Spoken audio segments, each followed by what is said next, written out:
Welcome back everyone to another tutorial. Today we're going to see how to add decimal numbers. Firstly, list the numbers one below the other, making sure to line up the decimal points.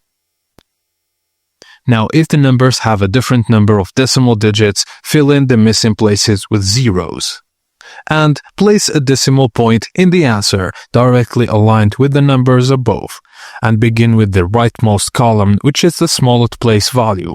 Add the digits in the column.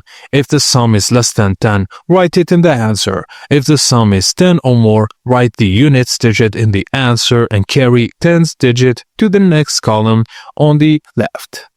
Like this example, just continue adding each column, including any carried digits from the previous column, and repeat until all digits are added. The decimal point stays aligned and your sum is complete. Just a tip, always line up the decimal points first. This prevents mistakes and ensures accurate addition.